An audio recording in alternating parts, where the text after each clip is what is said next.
Hi, everyone. So let's take a real world look at risk aversion, looking at how you might behave in a job situation. So let's suppose that you have two possibilities for your first job. You have two choices. Right? One job would guarantee you that you would earn $50,000 for the rest of your working career, let's say 40 years. Not more, not less, just spot on $50,000 for the rest of your life. Another job would pay a better salary, perhaps would pay a better salary, but your income would be less certain. Maybe it will bounce around a little bit. For that second job, there's a 50-50 chance that your income would go up by 20% from that $50,000 mean. So in other words, half the time you would earn $60,000 a year. There's also a 50-50 chance, however, that it would reduce your income by 20% below the $50,000 median. So half the time you would earn $40,000 a year. Which job would you take? Job one, the certain job, or job two, the second job? All right, and let's assume that you do this for 40 years. So before you go on to the next slide, take a choice, first job, second job, or I have no preference. It turns out that you should have no preference. You should be indifferent because over your working career, your earnings would be exactly the same. With job one, you have no uncertainty, no risk. You would earn 100% of the time, you would earn $50,000.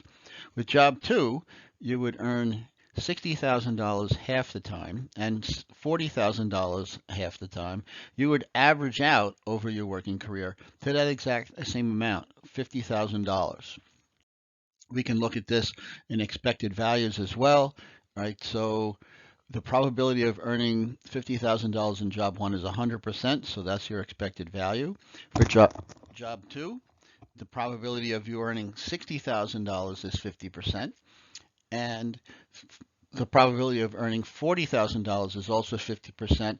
Overall, your expected earnings would be on average $50,000 a year. You are indifferent. Let's make it a little harder.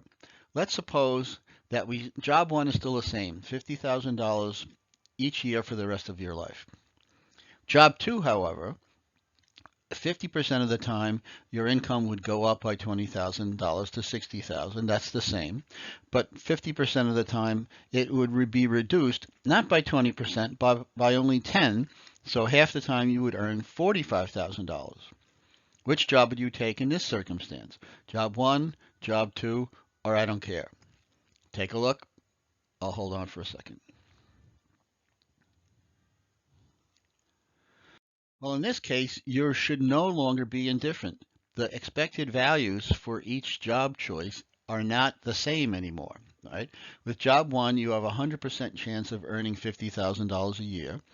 But with job two, your average on your working career, your 40-year working career, would average out to be 52,500, right? We do it this way.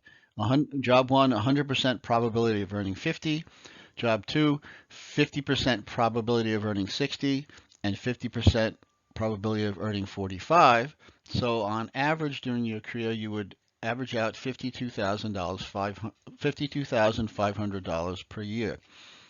They are not the same. So you should choose job two. When I've done this in the past with students, lots of people still say, I'm going to choose job one, the $50,000 certain salary. That tells me that those folks are very risk averse. And that's the lesson here. Whatever job you choose tells us how risk averse you are. I hope this is a good example of how this works in real life. And next up is how people deal with this kind of uncertainty through insurance.